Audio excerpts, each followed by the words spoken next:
Mon gars, ce film il est complètement ouf, il est validé ghetto 100%. Donc l'acteur s'appelle... Comment il s'appelle? Donc je le connais pas trop, hein. Je l'ai vu sur The Raid 1 et 2, je l'avais découvert sur Raid 2. Iko Uwais, donc il a un nom assez bizarre, mais bon c'est un Indonésien. Le film est sorti en 2016.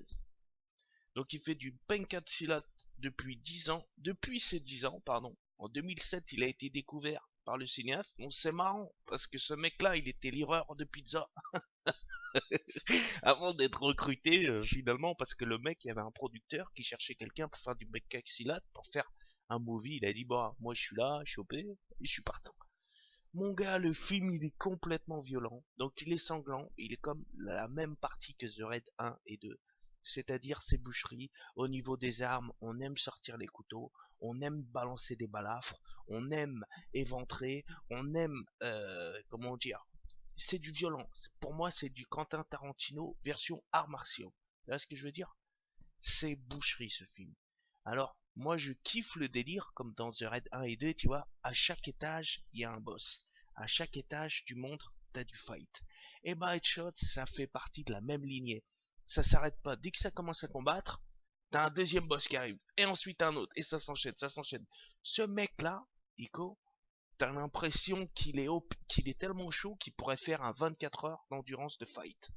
Parce qu'à chaque fois, ça continue. Et à chaque fois, il se mange des balafres. À chaque fois, il se relève. Ça, mon gars, c'est pas du Jason Statham. À côté, Jason Statham, c'est une petite crotte. Une petite merde, tu vois? Petite merde de lapin, comme dirait Joe Star. Et franchement, le film est bien.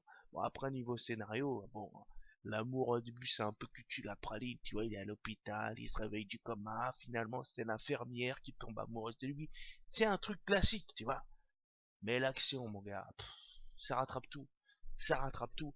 Il me fait penser au Tony Jaa de l'époque, en Muay Thai, en mode Muay Thai dans Hanbak 1 et 2. Mais je trouve que lui, il a un côté encore plus agressif, il est encore plus chaud, tu vois. C'est-à-dire que lui, ça s'arrête pas, dès que ça commence, ça s'enchaîne, ça s'enchaîne, ça s'enchaîne. Il a pas le temps, le gars, tu vois.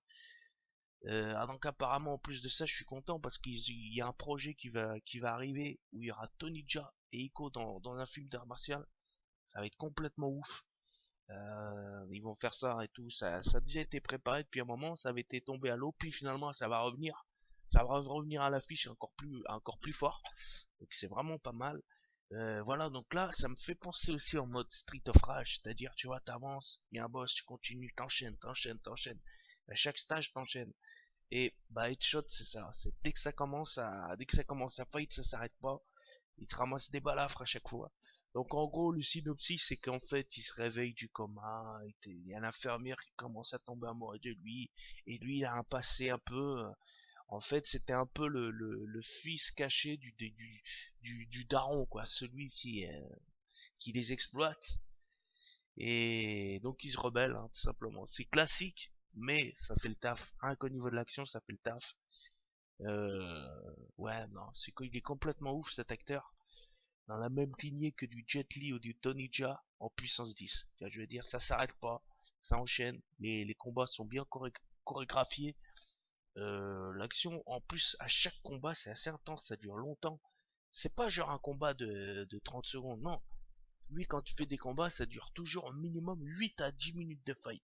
Je sais pas si tu imagines, pour un combat, c'est très très long, 8 à 10 minutes de fight. Faut avoir du cardio, faut avoir de l'endu, voilà.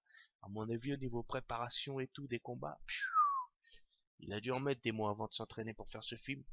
Ça m'étonnerait pas. Je le recommande. Tous ceux qui aiment les films de combat, d'art martial, pardon.